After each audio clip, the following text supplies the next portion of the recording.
official. Yeah, we're really stepping up our game here. High level. High level. Go ahead, Nathan. So is robot working first? The ways that you think Kentucky in particular is going to challenge you, what you want this team to be defensively this year, guys like Owe and the way they play downhill, just how does that play into Right. what you want to see from this team defensively? Yeah, obviously, playing this game was also, choosing the environment too. I mean, obviously they're a talented team, very good offensive team, scored a lot of points last year. I know they've had a lot of changes in their roster, but all quality players, and he's a very good coach. Offensively, they do some really good things, but really just focusing on what we're doing right now at this point, and just wanting to go and play a high level game in a tough environment and see where we are. Just no matter what happens, we're going to be a better team after we play this game. I know you can play everybody and still hold out the redshirt possibility, but will you play everybody? I don't know. We'll see.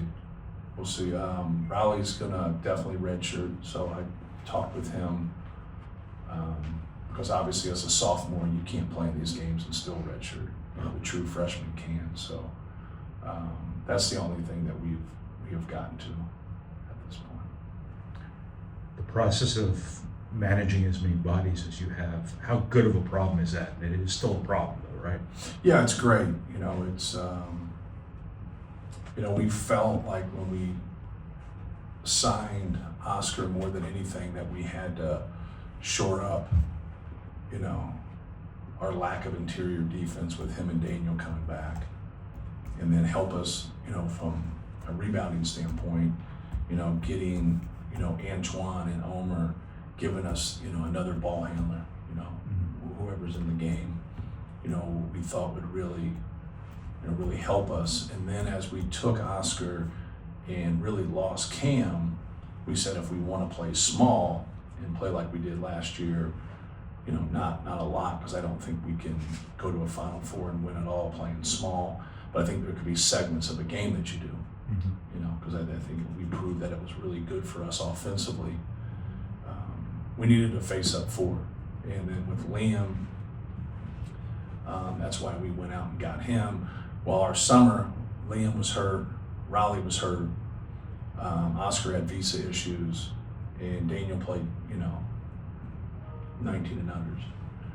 So JB ended up playing the four just because we had to in practice, and then it was like, oh man, this really works here.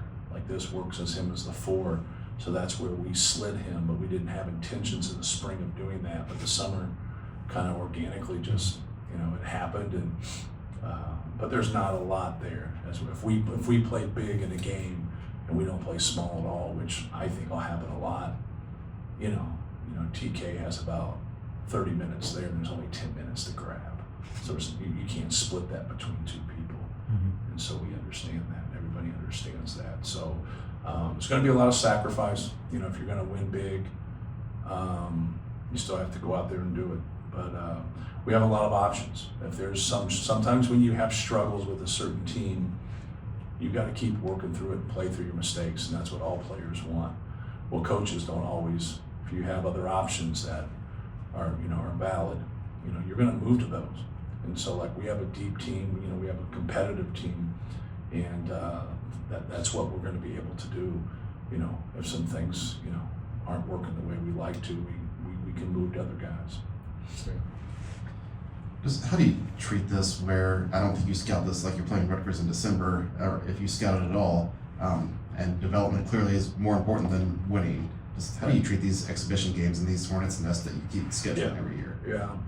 Well, that's why we're doing it, and that's why they don't return it, because we like the fact of going somewhere and playing on the road early in our season.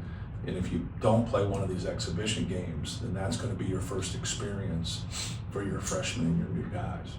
And so that's why, I think it's important for us to be able to go to Arkansas or to Creighton or Kentucky to get ourselves ready for the Alabamas of the world. And because that's going to be a a tough non-conference game for us. And that third game doesn't mean that we can't get beaten our first two, because we can. But like, that's ideally, why we have done that, is to go up against an elite team in the country on the road, and just give us that experience. Right. You have a starting five in mind? Yeah, Oscar, TK, Fletch, CJ, and Braden. That's who it's. When you reach out to Kentucky, were they the first option this year? Or are there a lot of people that are opposed to the idea? Or? I'm friends with one of their assistants, so I just threw it out there to him, and they said, cool. So Is it usually that easy? No. But like, we played Creighton, and Paul Lusk was on staff there before, then playing Arkansas and going down there. One of the guys that was on staff there, he'd actually played us in an exhibition game when he was at a Division II school, and so we'd been in contact with them. A lot of times it's guys trying to connect to actual play, and then you're like, well, what about this? So I like it. I like the formula. I think it makes a lot of sense. I say it to a lot of coaches, and they look at me like it's crazy, and then they go play their first road game, and it's like, man, those first road games are hard. Well, make it your second road game. So I don't know if that starting lineup solidified, but just based on what you said, is there something you like more with Oscar and Trey on the floor together versus Trey and Daniel? Or yeah, Oscar's been our best rebounder. So I think that's where you see some separation there, and I've talked about this in the past. It's like, who fits in with Braden, Fletch, and Trey the best, right? I think CJ's won the most competitive drills since practice started. It's not the end-all, be-all, but it's still a pretty good stat. Winning's pretty important, and so rebounding's pretty important. And so it doesn't mean that Oscar hasn't, done other good things, because he has, but I would say the difference lies when those two are together. We've had the most success in practice. And it's really hard when you have new players, because what can you grab from? That's the only thing you can grab from, right? They've never played games together. They've never, Oscar didn't have June and July with our team. So you got to take with what you have. But it's also feeding into, we hope Trey's a better rebounder at the 4 than he was at the 5, right? But, a lot of our problems defensively was, we could get stops at times, but we couldn't get rebounds. So I think it's going to be important. The other thing is, like, Braden's a good rebounder as a guard. CJ's a good rebounder as a guard. So now, TK raises that. Oscar has the same rebound per minute that he's had. He was a second leading rebounder in the country. So with that being said, I have no problem. Daniel's been great. And it's what we've really talked about. Like, we have more than 5 starters. Jakari Harris has really improved. He's done some really good things for us, and he's not going to start here. And that's hard, because I know that was one of his goals. But that's, on a great team, you have more than 5 starters, and people are going to have to sacrifice, for the greater good. Nathan? Just to clarify what you said before, there could be further redshirt considerations after the exhibition game? Yes. Gotcha. But we'll see. Well, I kind of make preliminary talks with the people involved, and then I don't like to have a talk and a decision at the same time. And so now I can sit with you and you can talk. You can kind of go through the minutes of where we were last year, and what we're piecing into, and what we've added, and where it's at. It's projection too, so not everything is ironclad. But I would like to think Braden Smith's is pretty ironclad, right? Yeah. Go out on a limb. It's a So nice option to have, you though. just know that, right? Sure. Some things you just don't know yet. Like CJ was at close to 20 last year. G was close to 15. Fletch was at 30, 31. Braden was actually at 37, which is what you want, right? It's, you want to get in the game and stay in the game. Did you vote Purdue number 1 in the coaches poll? We do it, but I don't do it. You don't do it, okay. I'd like to think that he did, yeah. Who doesn't vote? Elliot. Oh, yeah, he does. Yeah. he actually pays attention to it. I used to do it my first 3-4 years when I was here, and then we would do it together.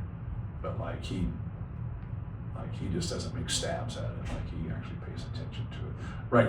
The start of the season is really hard, especially in today's landscape. Like that's a real difficult chore to be able to do it. It's still your name that's on it. Does it have to go through you before it goes into, or you No, trust he- it? You've delegated that as He well. does it. He does it. And there's been this surge recently, or just this has come up in the last week, the idea of G League players coming back to play in college. Yeah. What are your thoughts on that? Is it something you think you would ever, I don't know if it's even realistic for you guys right now, but like, if Yeah. it even applies, but something you would take advantage of? You ever see the thing on the NBA Central, and you think it's real news, right? Am I saying it correctly? Right? Yeah. And they probably get me more than anybody. Like I'm like, no way. Like that guy got traded? Like, so that's what I thought it was. Like I just thought it was, yeah. So I didn't think of that. Then I see the other one where there's a big guy out there that people are recruiting. So I just think like they've piggybacked it, and they're just trying to trick you, right? You know, you're just kind of at a loss for words. Like you don't know what is next, right? There's, I don't know. It's nothing surprises you anymore. I know that, and that to me, like,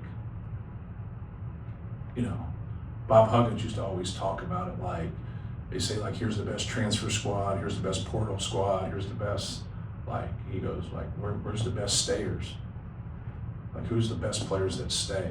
And what about them? Because they came to school and did to do X, Y, and Z, and now they did it because the teammates that they were going to have and the situation that they were going to come into, and like there has to be opportunities. Everybody's a high school player at one time. There has to be opportunities for high school players. And why are we taking away from high school players? The portal, all that stuff, like it takes away from the recruitment, especially D2, low major, mid-major recruitment. It just does. Because now these coaches, they want to win. They want to keep their job. They don't want to have to move their kids from one school district to another school district. Like, that's what they want. They want to grow it, but you're going to do that with 19 and 20-year-olds, or you want to do it with 22 and 23-year-olds? Well, they're going to go in the portal. They're going to get older players, and they're just going to keep doing it, whether they want to or not, because they want to keep their job. So now when you look at everything that has happened, like, isn't the backbone of what we have high school student athletes? And we just keep going away from it. So I'm kind of the opposite. I'm stubborn, and I just want to do more of it. And so I just kind of keep doing more of it. Even if I lose a guy or whatever, like, we needed rebound. We had to go get Oscar. We had to. Like that was absolute, for us.